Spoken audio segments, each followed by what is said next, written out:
Pessoal, vamos começar então agora um eixo de discussões sobre honestidade acadêmica, coisa muito importante que, em geral, assim, as pessoas não discutem no mundo acadêmico. Vem só aquele patriotismo de que você não pode plagiar, e isso é importante, claro que é importante, mas muito pouca discussão sobre o que significa honestidade acadêmica.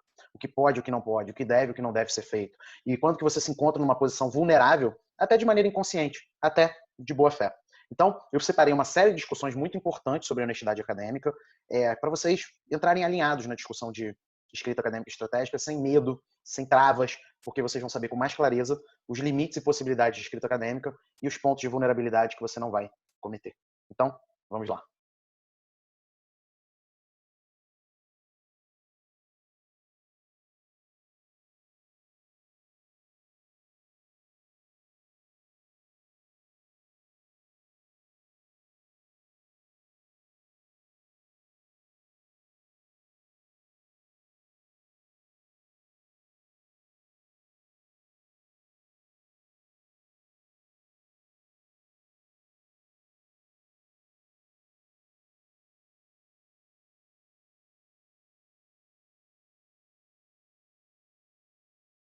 E agora vamos conversar sobre o que significa honestidade acadêmica.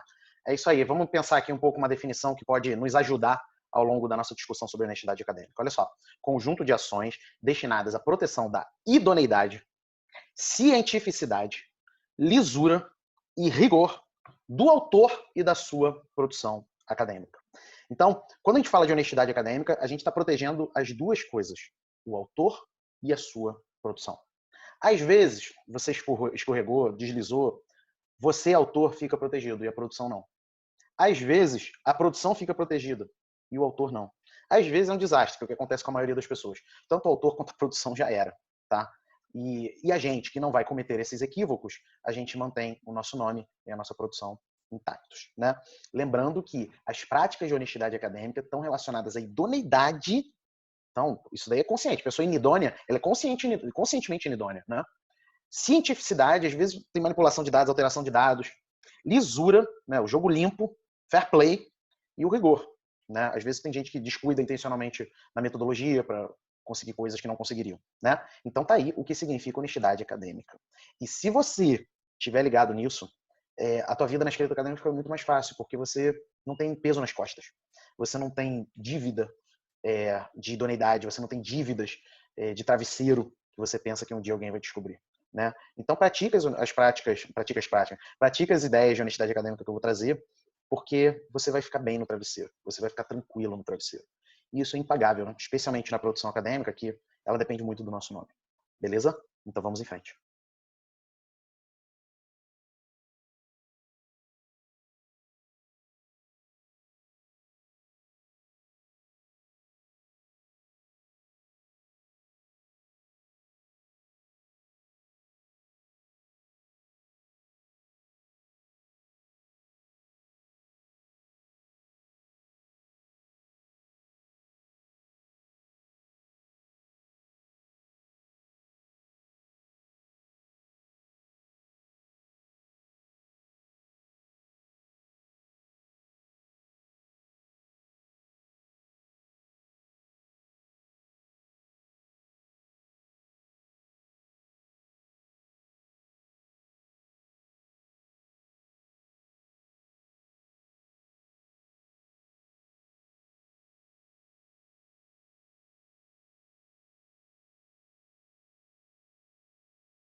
Vamos conversar agora sobre algumas premissas da honestidade acadêmica.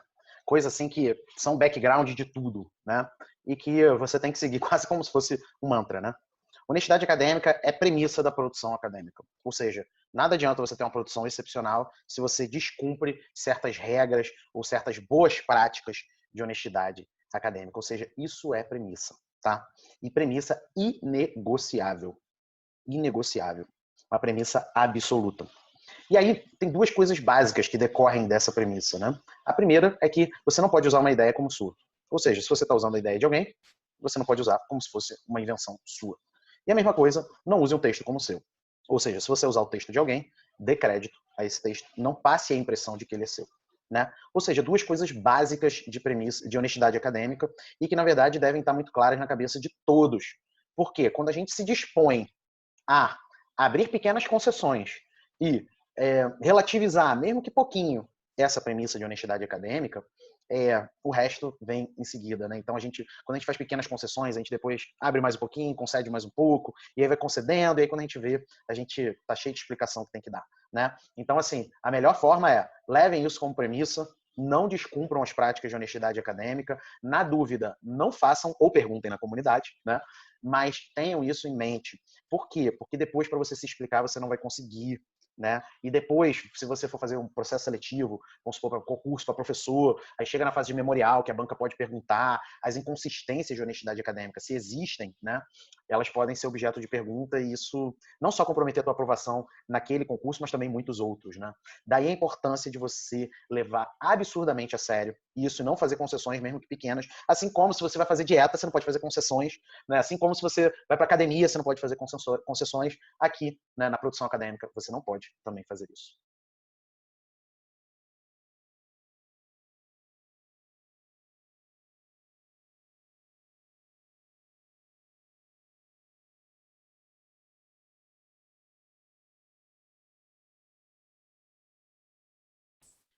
Agora vamos pensar por que as pessoas plagiam, né? Às vezes a gente pensa que é uma coisa assim, a gente é levado a pensar que é uma coisa da maldade, né? Da dolo.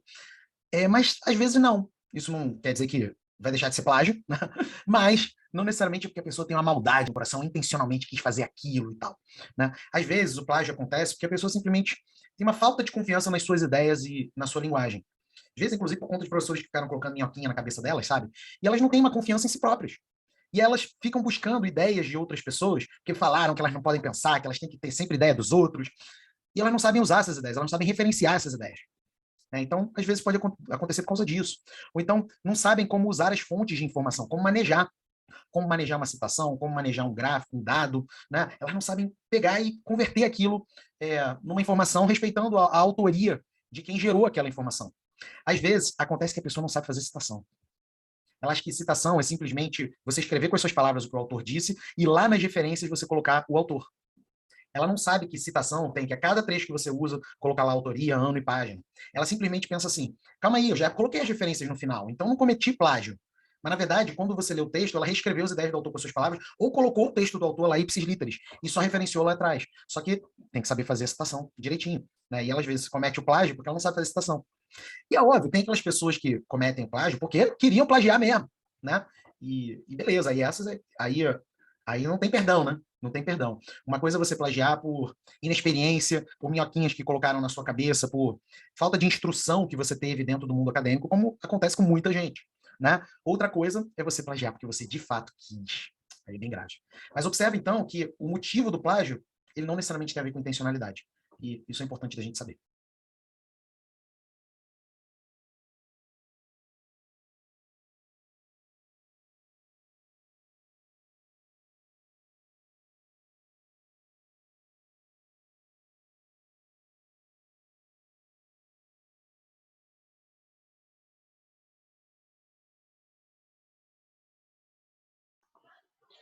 Por que citar é importante, né? Às vezes vem essa questão, essa pergunta na cabeça das pessoas: ah, por que eu tenho que citar? Por que citar é importante? Por que eu não posso simplesmente falar? Enfim, vamos refletir um pouco sobre isso, porque afinal, essa é uma das bases da honestidade acadêmica, né? Não usar um texto de outros como se fosse seu. Né? Então, basicamente, você tem que citar por conta desses motivos. Pela honestidade, é óbvio, né? Afinal, não é algo adequado se você usa o texto de alguém e não cita, né? para dar crédito, para você prestar uma homenagem mesmo para a pessoa que criou aquele texto, para a pessoa que gastou, né, horas produzindo aquele texto, para a pessoa que se dedicou a desenvolver aquele texto. Então, é importante para dar crédito, né? Dar crédito mesmo a quem gastou dias, gastou horas, gastou tempo, né, para produzir aquele texto e render homenagens a essa pessoa, né, já que ela fez algo que você está usando, né? Para mostrar que o conteúdo é crível. Qual conteúdo? O seu, tá? O seu. Mostrar que está bem acompanhado, mostrar que tem pessoas que endossam o que você está falando, é uma boa estratégia. É uma boa estratégia de escrita acadêmica, tá? Quando você chega e fala algo e você mostra que você tem uma galera que te acompanha, ó, tem esse fulaninho aqui, tem esse aqui, tem esse aqui, todo mundo tá do meu time, tá? Isso é uma maneira de você reforçar argumento, tá? Então, por incrível que pareça, não citar, além de todos os problemas que eu já falei, ainda enfraquece o seu texto, tá? Porque você não demonstra que você está bem acompanhado, que você tem gente que respalda o que você está falando. Não é para você se anular também não, tá? Mas só para você mostrar que, ó, esse meu argumento aqui, não sou só eu não, tá? Olha o time que está rolando aqui, né? Isso é uma maneira de você demonstrar a credibilidade do seu conteúdo, né? Para demonstrar a relevância do tópico, né? Porque pensa só, o que eu estou falando aqui, outras pessoas falaram. Olha só como é relevante esse assunto. Né? Isso é muito bom assim para introdução, né? E no caso de projetos, para justificativa do projeto, sabe? Quando você chega e usa e fala assim, ó, tá vendo? Esse assunto aqui já foi trabalhado pelo fulano, pelo Beltrano, eles encontraram isso, isso e aquilo. E essa discussão é muito importante. É uma discussão que é divisora de águas no assunto X. E que eu, enquanto acadêmico, eu decidi enveredar por ela por causa disso, disso, disso. Olha que justificativa interessante no projeto. E depois, quando você fizer a tua dissertação, sua tese, seu livro, você pega essa justificativa e coloca lá no seu trabalho, tá? Então, o conteúdo crível, né? É muito importante e, ao mesmo tempo, para demonstrar a relevância do tópico, tá? E também a gente cita para ajudar os leitores a identificarem as fontes, né? Então, vamos supor que eu citei 10 livros no meu artigo, e aí lá na parte de referências eu vou colocar esses 10 livros, tá? Por quê? Para que existem as referências? Para um leitor, se ele quiser aprofundar a leitura de algum texto que você sugeriu, se ele quiser continuar a estudar o assunto, ele vai lá nas referências, vê o que você citou e continua o assunto, continua a estudar aquele assunto, continua a ler sobre aquele assunto. Então, veja quanta coisa importante tem citação. Alguns motivos, então, são por causa de honestidade mesmo. Outros motivos são para reforçar a qualidade do seu texto. E outros motivos são para ajudar o seu leitor. Né? Olha quanta finalidade importante.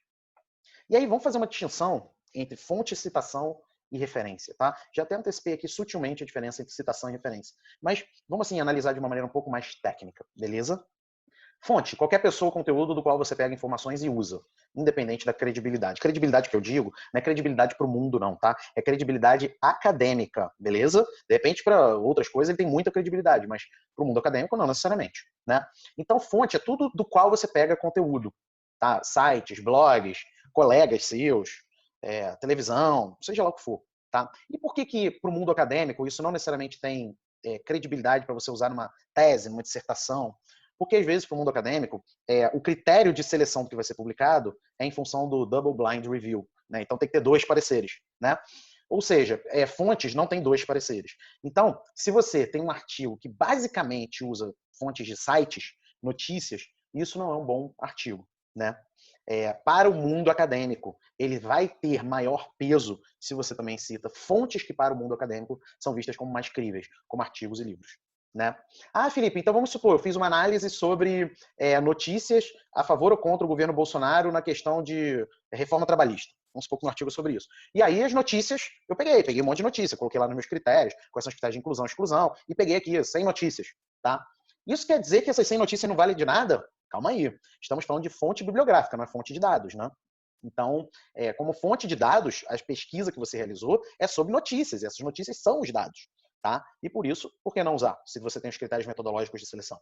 Tá? O que eu estou falando aqui é fonte bibliográfica mesmo. Você, ao invés de pegar um artigo sobre o assunto, notícias sobre o governo Bolsonaro e tal, você simplesmente vai para um blog, pega lá um blog, que às vezes é muito tendencioso, inclusive, e você cita somente o blog. Tá? Observe que é uma questão também de proporção. Felipe, é pecado citar o blog? Não é pecado citar o blog. É pecado você ter só citações de blog, né, dentro do seu trabalho. Por quê? Porque sua fonte ela tende a ter menos legitimidade e uma premissa de menor credibilidade para o mundo acadêmico, beleza? Então, é muito importante você pensar em fontes que possam dar mais credibilidade. Como é que eu faria, por exemplo, nessa questão das notícias, numa pesquisa sobre notícias? Eu usaria as notícias, bonitinho, como dados, mas eu também pegaria exemplos de outras pesquisas que já foram realizadas usando notícias. e até cotejaria, faria um diálogo no meu artigo, na minha tese, no meu livro, no meu capítulo, seja lá o que for, eu faria um diálogo dos meus resultados de pesquisa com esses outros artigos, tá vendo? Porque aí eu estou usando as notícias como dados e ao mesmo tempo eu estou pagando prenda para o mundo acadêmico quando eu uso artigos que já foram legitimados, tá claro? Então, é sutil a questão, mas é muito importante você estar atento a isso, tá? Vamos lá, citação. Citação é algo, de fato, que você coloca no seu trabalho, né? Significa que você está dando crédito quando o crédito é esperado e indica aos leitores de onde a informação vem, né? Ou seja, por que eu estou falando quando o crédito é esperado? Porque às vezes tem informações que são de conhecimento público, geral, que você não precisa citar quem foi o autor que falou, porque a ideia não é nem dele, às vezes é um fato histórico. Vamos supor, coronavírus foi uma pandemia que afetou drasticamente a sociedade, a tecnologia, e a economia, o direito, a política e a cultura no século XX, especialmente em 2020. Eu não preciso de um autor para eu falar isso. Por quê? Porque isso é algo de amplo e notório saber. Tá? Então não é esperado que eu cite um autor para falar o óbvio. Tá claro? O crédito é quando ele é esperado. Ou seja, quando você cita uma ideia que não é sua, um texto que não é seu. Nessas duas hipóteses, você tem que citar, dar crédito ao autor. É nesse sentido. Né? E aí você pode fazer tanto citações diretas quanto citações indiretas. As duas são possíveis. Não tem hierarquia entre elas. Tá? O que é citação direta? Você pega o trecho, e aí você coloca entre aspas, se for até 3 linhas, e coloca o texto lá dentro. Né? E se o trecho tiver mais de 4 linhas para frente, você coloca ele recuado, sem aspas, mas em ambos os casos de citação direta, você tem que mencionar autoria, ano e página.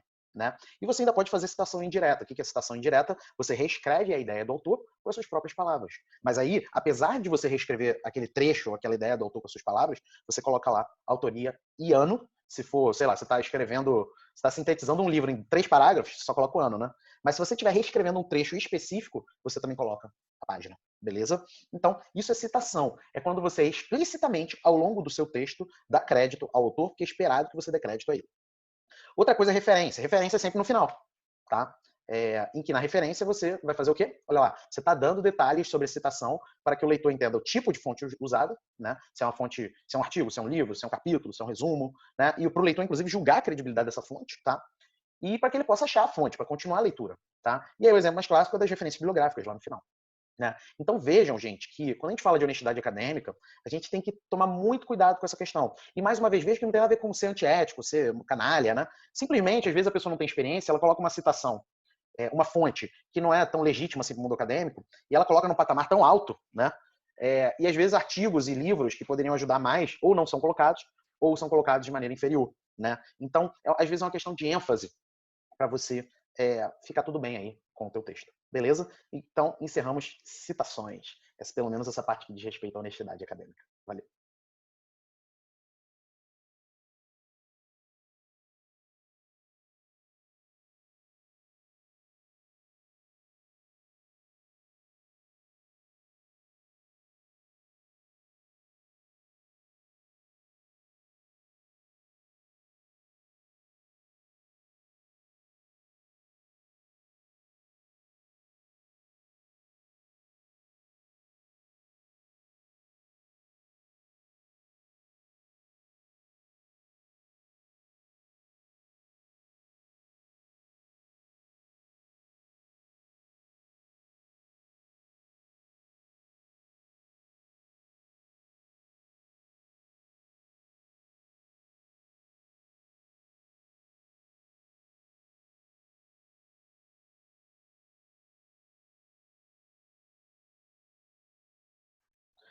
Vamos dar uma olhadinha agora nas condutas não aconselháveis, ou seja, coisas que eu recomendo que você não faça.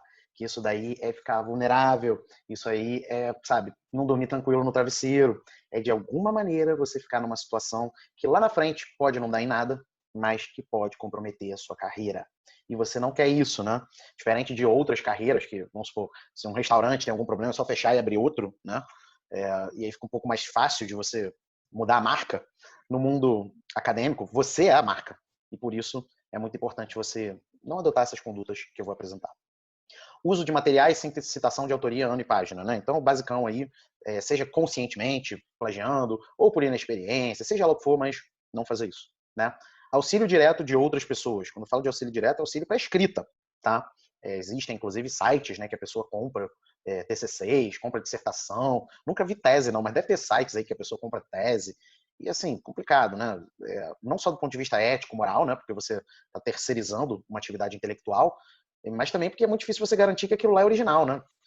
Eu, se eu tivesse um site desse, eu não venderia um negócio exclusivo tão barato assim, né? Então deve ter 30, 40 pessoas que já compraram o mesmo texto, sabe? E é muito complicado. E como hoje está tudo na internet, dá para ver, às vezes você compra um negócio que foi vendido como exclusivo e não é, e aí cai na internet e a galera já vê os plágios em relação a versões anteriores. Ou seja, só problema. Só problema. Fabricação de dados, a gente fabrica dados. Fiz entrevista, fiz um experimento e não fez nada disso. Né? E a mesma coisa, a adulteração de dados. Eu fiz esse experimento, fiz isso, fiz aquilo, apliquei um questionário mas aí deu 50%, né? Eu queria 70%, arredondei um pouquinho para 70%, ou seja, adulterou os dados. Tá? E olha, isso acontece tanto em pesquisa quantitativa quanto em pesquisa qualitativa, tá? Independente do método. Isso acontece nas duas. Né? Uso descontextualizado de autores, uso dos autores não tem nada a ver com nada, totalmente descontextualizado o autor. Né? O autor falou no século XVIII sobre o assunto e você coloca ele para comentar um negócio do século XX com a maior tranquilidade do mundo, sabe? Ou então o autor falou uma coisa e você descontextualiza de onde ele falou e coloca para dizer outra coisa. É muito complicado. Né? Descuido metodológico intencional, tem gente que deixa a metodologia mais abstrata, mais imprecisa, justamente porque não fez a pesquisa, ou adulterou dados, ou fabricou dados, e não quer que percebam, então deixa a metodologia mais aberta, né? Porque se tiver crítica é com a metodologia, não é com o resultado, tá claro? Então, complicado. Alteração de título para fazer volume, tem gente que pega o mesmo artigo, ou o mesmo resumo, se bem que resumo aí é controverso, mas artigo, né? Pega o mesmo artigo publicado numa revista, aí ela coloca em outra revista com outro título, mas o texto é igual, sabe? Pra quê? Faz dois, ou faz um só, né? Inserção de coautores que não são coautores, inserção de coautores que não são coautores. E olha que na prática acadêmica, tá, o conceito de coautor ele é bastante ampliado, tá? Então, desde quem emprestou o laboratório, quem emprestou as cepas, quem coordenou a pesquisa, seja lá, é coautor, até quem escreveu 100% do texto é coautor. Tá? Então, tem uma gama de possibilidades do que pode ser coautor. O que não pode ser coautor é uma pessoa que não participou de nada, nem da pesquisa, nem da escrita. Tá claro? Por quê? Porque aí é muito complicado. Eu diria que você está cometendo uma coisa que não é só prática de desonestidade acadêmica, é uma coisa arriscada para você. Por quê? Pensa só. Vem um colega seu e convida. Ó, Felipe, um colega meu me convidou. Felipe, quer colocar aqui teu nome aqui nesse artigo? Pô, você vai pontuar, o artigo tá pronto, tá bonito, tá limpo. E aí, pô, já vou mandar pra revista aqui. Você quer? Tá? Não façam isso. Não deixem colocar seu nome. Em nenhuma hipótese, coloquem seu nome em algo que vocês não revisaram. Você pode revisar a versão final. Tá? E isso é coautoria. Você pode revisar a versão final. Né? E aí você interveio no texto, você trabalhou no texto, sabe? Você influenciou ali no texto, nem que seja para alterar algumas coisas, mas assim, você influenciou no texto. Mas não coloque o nome em algo que vocês não leram e não validaram. 2 motivos. Um motivo, o cara pode estar falando coisas que estão diferentes em outros trabalhos seus. Pode estar falando coisas contraditórias com o que você já disse em trabalhos anteriores. Essa é uma primeira coisa. E uma segunda coisa, que é pior ainda, o cara pode estar cometendo plágio. Consciente ou inconsciente, não importa. Mas pode estar cometendo plágio. E aí qual é o problema dele cometer plágio? É que todo mundo que assina um artigo está cometendo plágio. E plágio, no caso brasileiro, é crime. Portanto, você pode responder uma ação penal por um artigo que você só colocou o nome, né, e que você achava que ia dar tudo certo. Então, não estou fazendo terrorismo, estou sendo realista. Só coloquem o nome de vocês em algo que vocês de fato contribuíram. E eu diria mais, se vem um artiguinho pronto, eu ainda colocaria aí no software de plágio só para dormir tranquilo, tá? Em suma, seja você mesmo. Seja você mesmo. Assim, não tem necessidade de você cometer essas condutas. Não tem motivo para isso. Seja você mesmo, faz o negócio direito, da maneira correta, que o mundo vai conspirar a favor.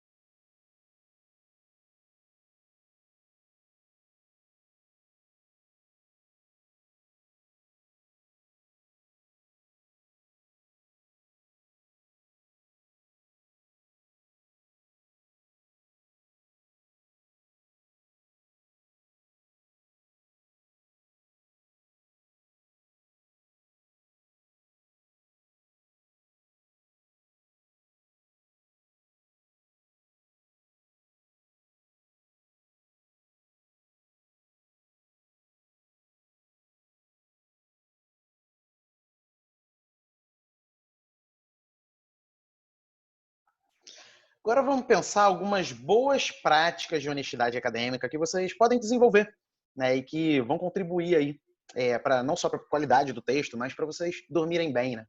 Dormirem tranquilos no travesseiro, tá? E certas coisas, às vezes, você faz inconscientemente, como já falei, não tem a ver necessariamente com má fé ou boa fé. Então, olha lá. Primeiro, né, cuidado com afirmações valorativas sobre a importância do trabalho, tá? Eu estou pensando não só o seu trabalho, mas o trabalho dos outros que você citou, né? Seja em relação ao seu trabalho ou dos outros, é sempre complicado você falar assim, esse é o primeiro trabalho, esse é o melhor trabalho, né? Então, é muito importante você não adotar esse tipo de afirmação.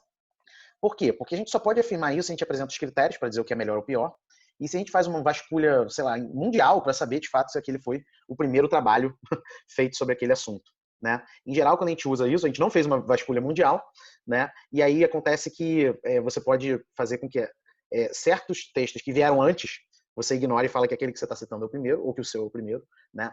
E o melhor é pior ainda, né? O melhor é pior ainda. Então tenta não fazer essas afirmações, sabe? Ah, mas Felipe, eu queria dar crédito, né? Falar que, ó, esse trabalho daqui é bem importante e tal. Então, tem como você dar crédito, sim. Você pode, por exemplo, falar que, ó, esse trabalho é um dos principais trabalhos, foi um dos primeiros trabalhos, entendeu? Um, dois, mas você não precisa ir com muita sede ao pote, né? Segundo, como boa prática, é meio óbvio, né? Mas vamos lá, dê créditos às ideias, trechos e dados, né? Então, tem que dar crédito. Terceiro, fazer paráfrases considerando o contexto do autor. Paráfrase basicamente é citação indireta, né? Ou seja, você reescreve a ideia do autor ou o trecho do autor com as suas palavras. Mas é importante você considerar o contexto do autor, se de fato ele quis dizer aquilo, se você está forçando a barra, se você não está deturpando a ideia do autor, e por aí vai. Terceirize apenas aquilo que depende do conhecimento técnico externo à produção intelectual. Por exemplo, revisão. Né? Não terceirize a escrita. Jamais terceirize a escrita. Né? Mas você pode terceirizar coisas que às vezes não são tão importantes você dedicar tempo no momento, como a revisão, como a formatação. Eu prefiro controlar todo o processo. Né? Então, eu prefiro também controlar a formatação e a revisão, porque eu acho que foi a profissão que eu escolhi, né? E se eu escolher essa profissão, tem que saber fazer, sabe? Mas nada impede você terceirizar, né? E averigue a metodologia do que é citado. Existe um erro muito comum que é o seguinte: o cara até citou um artigo, citou uma tese, uma dissertação, para dar credibilidade, legitimidade àquilo que ele está falando. Mas ele leu a metodologia? Às vezes, aquele artigo, aquela tese, aquela dissertação, aquele livro, pode estar com uma metodologia que é meio estranha, né? Pode ser imprecisa, pode ser capenga, pode ser ruim, né? Pode não permitir que aquilo que está sendo afirmado no texto seja possível através do mercado.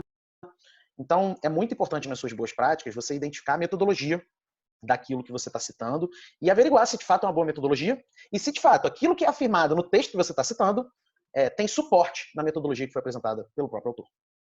E com isso a gente encerra esse grandíssimo, mentira, foi bem menor, eixo sobre honestidade acadêmica, e no próximo encontro a gente começa um eixo com maior fôlego sobre premissas de escrita acadêmica. E é isso, pessoal. Até lá.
É isso aí, agora a gente vai conversar sobre ferramentas de produção acadêmica estratégica.